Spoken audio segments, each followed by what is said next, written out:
Nang simula sa isang lalaki na nanunood ng laro ng football ng mga bata siya si Vinny, nagkunwari siyang komentarista para sa laban. Ilang sandali matapos ang bola ay gamulong sa kanya. Kinuha niya ang pagkakataong ito na mag-dribble ng bola papunta sa field at makipaglaro sa mga manlalaro. Nagawa niyang makapuntos ng goal at masaya siya dahil sa nagawa niyang puntos tulad na parang isang tunay na manlalaro. Ngunit hindi nagtagal ang kanyang saya dahil sinigawan siya ng isa sa mga magulang ng mga bata doon dahil sa pang-istorbo sa laban. Bago pa magsimula ang kaguluhan ay pinigilan sila ng coach sa pamamagitan ng pagyaya kay Vinny na kunin ang bola na para bang miyembro siya ng team. Matapos makaiwas sa kaguluhan ay pinakitaan si Vinny ng isa pang football match ng England National Homeless Football Team na binubuo ng mga piling homeless na tao. Binanggit ni Coach Mel ang kakayahan ng bawat manlalaro na isa sa kanila ay si Kevin na isang maaasahang goalkeeper. Ayon kay Coach mahirap mag-score ng goal kapag nandoon siya, kaya na-challenge si Vinny na umiscore ng isa at nagawa niya iyon. Nang makita ito interesado si Mel at ang iba pang mga manlalaro kay Vinny. Inimbitahan nila si Vinny na mananghalyan.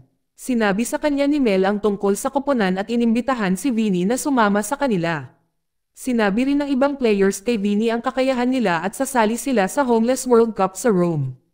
Pero agad na tumanggi si Vinny, dahil sa ayaw niyang maglaro kundi dahil hindi siya homeless na tao at hindi gusto niyang maging bahagi ng mga ito dahil siya ay may bahay at trabaho. Pagkatapos tanggihan ang alok ay agad siyang umalis. Si Mel ay patuloy na sinusubukang kumbensihin siya sa pamamagitan ng pagbibigay sa kanya ng kanyang business card kung sakaling magbago ang isip niya. Kahit na tinanggihan niya ang alok na sumali sa koponan ay pinag-isipan pa rin niya ito. Kahit na sinabi ni Vinny na hindi siya palaboy ay kumilos pa rin siya na parang natulog sa isang kotse kung saan inilagay niya ang lahat ng kanyang mga gamit. Nang gabing iyon ay tinitingnan ni Vinny ang business card na ibinigay ni Mel. Tila pagkatapos manood ng football noong hapong iyon nagsimula siyang mag-isip na magandang ideya na sumali sa koponan. Ngunit pagkatapos ay binitawan niya ang kanyang mga plano at natulog na lamang. Sa umaga nang maghanda siya para sa trabaho, nagtrabaho siya bilang isang delivery man para sa isang kumpanya ng pagpapadala. Sinabihan siya na walang may padala sa mga susunod na araw. Kaya nagpa siya siyang makipagkita sa kanyang asawa at mga anak dahil bihira silang magkita. Ang kanyang anak ay napakasaya na makita ang kanyang ama at nasiyahan sa pagkikita na ito. Sa sandaling iyon sinabi niya sa kanyang ama na siya ay gumawa ng isang talumpati sa kanyang pagpupulong sa paaralan at inanyayahan ang kanyang ama na pumunta. Sinabi ni Vinny sa kanya na dadalo siya sa kaganapan. Ngunit pinaalalahanan siya ng kanyang asawa na ang kanyang anak na babae ay labis na madidismaya kapag ang kanyang ama ay hindi makakapunta. Kaya binago niya ang kanyang sagot at sinabi na hindi siya makakapunta dahil kailangan niyang pumunta sa Roma. Makalipas ang ilang araw ay nag-photoshoot ang koponan bilang paghahanda para sa kompetisyon. Pagkatapos ng bawat isa si Vinny ang panghuli, na tila nagpasya si Vinny na sumali sa koponan para sa kompetisyon. Sa susunod na araw umalis ang team na suot ang jersey. Bago sumakay ng eroplano binisita sila ng isa sa ina ng player na si Nathan. Ang ina ni Nathan ay agad na tinawag si Vinny at ipinagkatiwala niya si Nathan sa kanya. Dahil sigurado siyang mabuting tao si Vinny. Pero sinagot ito ni Vinny na ito ay trabaho ni Mel bilang kanilang coach. Dahil ang kanyang trabaho ay umiskor lamang ng mga goal sa laro. Sa araw na iyon lahat ng mga koponan mula sa iba't ibang bansa ay naruroon sa Roma para sa pagbubukas ng seremonya ng 20th Homeless World Cup. Sila ay nagsaya at lumakad ng magkasama habang iwinawagayway ang bandila ng kanilang bansa. Ang pinakamahalaga sa lahat ay ang katotohanan na ang mga manlalaro na dumalo sa kaganapang ito ay mga kinatawan ng mga walang tirahan mula sa iba't ibang bansa. Sila ay dumating upang ipakita sa mundo ang kanilang pag-asa na magbagong buhay. Pagkatapos ng pagbubukas ng seremonya ang lahat ay pumunta sa hotel. Ang bawat manlalaro ay nakakuha ng pass para makapasok. Ang silid ni Nathan ay nagkataong isang silid kasama si Vinny. Nang ang lahat ay nag-aayos ng kanilang mga gamit ay isang babae ang dumating upang batiin si Mel. Nagpahayag siya ng kanyang awa sa kanyang koponan dahil hindi pa ito nanalo sa laban.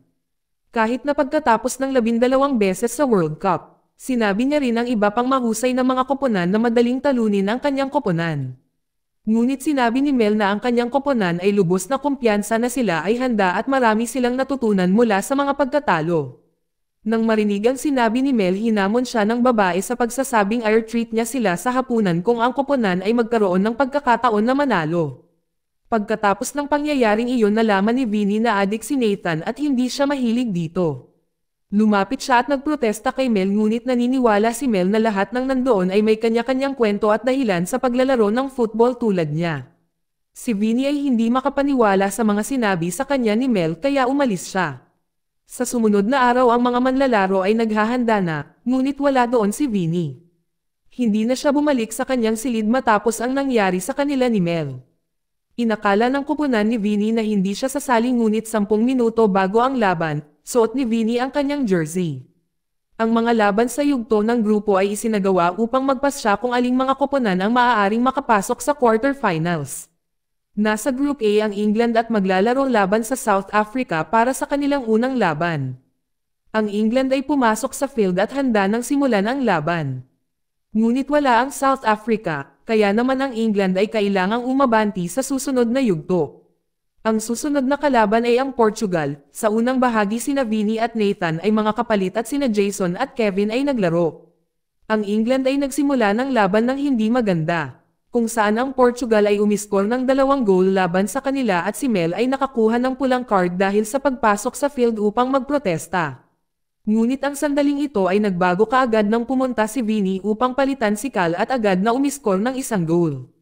Hindi nagtagal pagkatapos ng first half ay natapos at nagpahinga sila ng 5 minuto.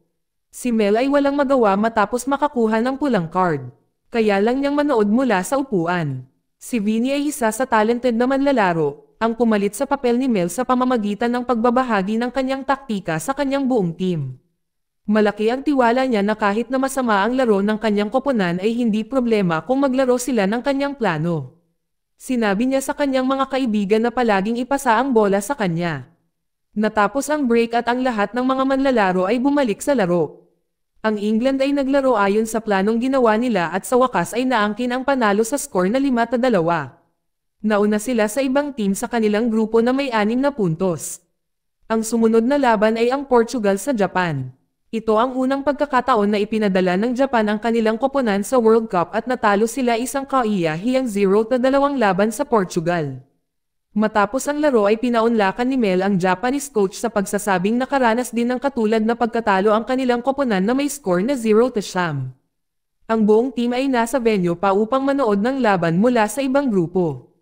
Ayon sa kanilang conclusion, ang pinakamalakas na koponan ay ang US, isang koponan na kailangang bantayan. Ang paboritong koponan sa kompetisyon ay ang Italy at ang pinakamadaling koponan na makakaharap nila ay ang Japan. Sa kalagitnaan ng laban sa wakas ay dumating ang South Africa. Gayunpaman ang komite ay maaaring walang nagawa dahil napalampas na nila ang laban. Ngunit dahil nakarating na sila pagkatapos ng mahabang paglalakbay ay nanatili silang sumusunod sa pag-usad ng kompetisyon. Ang coach nila ay nanalangin na humihingi ng himala sa Diyos. Habang patuloy na nagsasanay ang mga manlalaro, si Vinny ay nasa iisang kwarto kasama ang kanyang mga kasamahan at nanunuhol sila tungkol sa kanilang 6 na puntos. Si Vinny ay nagmamalaki na parabang ang mga puntos na nakamit ng kanilang koponan ay kanyang pagsusumikap. Pagkatapos ay lumabas siya ng silid ng ganoon lang. Sa labas ay sinalubong si Vinny ng South Africa coach na pumuri sa kanya para sa kanyang napakatalino na pagganap sa kompetisyon. Ang coach ay nagsabi na siya ay nagdarasal buong araw na umaasang makatagpo ng isang taong mahilig sa football upang maging isang voluntaryo laban sa kanyang koponan at naramdaman niyang ang taong iyon ay si Vinny. Tinanong din ni coach ang tungkol sa 3 libreng puntos na natanggap ng England nang hindi man lang nakaharap ang South Africa. At kinumbinsi si Vinny na baka gusto niyang makuha ang mga puntos na iyon sa isang tunay na laban. Naramdaman ni Vinny na hindi siya nabigyan ng pagkakataong ipaliwanag kung ano ang sinabi ng coach ay totoo, kaya pumayag siya sa sinabi nito at umalis. Noong gabing iyon ay ginanap ang isang barbecue party na dinaluhan ng lahat ng mga manlalaro. Lahat ng mga koponan ay tila nagsasaya sa kanilang pagkain kasama na ang South Africa. Kahit sa gabi ay nagbigay ng uniforme ang koponan ng Italyano sa koponan ng Africa. Dahil ang kanilang koponan ay nawala ang kanilang mga uniforme. Kinaumagahan lahat ng mga team ay nag-aalmusal, huli na dumating si Vinny at hindi pa rin bumabalik sa kanyang silid. Hindi nagtagal matapos dumating ang komite sa England upang pasalamatan sila sa pagiging handa na magboluntaryo laban sa South Africa. Dahil dito tinanong ng koponan si Vinny tungkol dito. Sinabi ni Vinny na gusto niyang patunayan ang kanilang victory. Ang England ay walang ibang pagpipilian kundi ang seryosong magplano ng diskarte para maprotektahan ang kanilang victory. Nagtipon ang mga manlalaro at sinimulan ni Vinny na punan ang briefing habang nag-iinit sa pamamagitan ng pakikipag-usap tungkol sa koponan. Ayon sa kanya oras na para magbago ang kanilang mindset na kaya nilang manalo sa laban. Ngunit si Nathan at Vinny ay nagtalo dahil wala naman siyang pakialam sa team. Sinabi rin niya na hindi siya dinala ni Mel para makakuha ng mga goals. Sinabi ni Vinny na ang kanyang trabaho lang sa team ay ang makapuntos. Biglang tumahimik ang lahat at iyon ang ikinagalit niya. Ayon sa kanya ito ay isang problema na walang alam ang team at hindi nag-commit pagkatapos sabihin iyon umalis siya roon. Si Mel na nakasaksi sa away ay agad na pinigilan si Vinny at ipinagtanggol ang kanyang mga manlalaro. Ngunit hindi nagbago ang anumang bagay at umalis si Vinny. Pagkatapos ng insidente pinuntahan ni Nathan si Vinny sa kanyang silid. Sinubukan niyang ayusin ang sitwasyon sa pamamagitan ng pag-imbite kay Vinny na makipag-usap. Ipinagpatuloy niya ang naunang pag-uusap na nagdulot ng panibagong pagtatalo. Sabi ni Nathan na nagpaganda ng sitwasyon gaya na lamang noong umiinom siya ng droga. Sinagot ni Vinny na ang mga tunay na manlalaro ng football ay hindi umiinom ng droga. Sa umaga ay itinuro ni Vinny kay Cal ang isa sa mga diskarte sa paglalaro ng football. Gusto niyang maglaro si Cal ng mas mahusay dahil hindi siya nakapuntos ng goal sa kabila ng pagiging striker. Nagsimula na ang voluntaryong laban, ang buong audience na sumisigaw bilang suporta para sa England. Ipinagmamalaki nila sa kanila para sa pagboluntaryong laruin ang laban sa South Africa. Ang England nagsimula sa laban na masama, sila ay naiwan ng 2 goals. Ngunit si Nathan ay mukhang nagugulo siya sa laro, mukhang siya ay nasa isang wordong estado. Kaya ginawa ang pagpapalit ngunit huli na. Ang mga manlalaro ng South Africa ay mas mahusay kaysa sa England at tinapos nila ang laban na may 3 goals. Habang ang England ay kailangang mag-alala tungkol sa kanilang susunod na laban sa Japan. Bago magsimula ng isang laban nagkaroon ng warm-up ang Japan na sinabi sa kanila ng kanilang coach na lumikha ng magagandang alaala dito na tugma sa pamamagitan ng pag-score lamang ng 1 goal. Ang mga salitang iyon mula sa kanilang coach ay nagpahusay sa paglalaro ng koponan. Bagamat kinailangan nilang lunukan ng isang nakakahiyang 2-9 na pagkatalo laban sa England. Sa kabilang banda ay nagawa ng England na umabanti sa semifinals. Pagkatapos ng laban sumugod sila upang makita si Nathan. Nang makarating ang buong team sa kwarto ni Nathan ay nakita nila si Mel na nag-iimpake ng mga gamit ni Nathan dahil uuwi na siya. Mas lumalala ang kondisyon niya dahil hindi niya ininom ang kanyang mga gamot na naging dahilan upang mawalan siya ng tiwala at ang tanging lugar na naramdaman niyang ligtas sa ngayon ay ang bahay niya. Kahit sinubukan ng kanyang mga kaibigan na pigilan siya na umuwi, kinailangan pa ring pauwiin ni Mel si Nathan. Natalo ng South Africa ang US sa semifinals at umabanti sa finals at hinihintay ang kanilang kalaban. Samantala tinalo ng England ang Mexico sa quarterfinals at harapin ang Italy sa semifinals. Ang problema ay ayaw maglaro ni Alder dahil kinasusuklaman niya ang Italy. Dahil doon ay agad na hinikayat ni Mel si Alder sa pagsasabing mananalo sila sa laban alang-alang kay Alder at Nathan. Sa kasamaang palad ay pinilit ni Alder na huwag makipaglaro laban sa Italy kaya kinailangan ng England na maghanap ng ibang player na papalit kay Alder.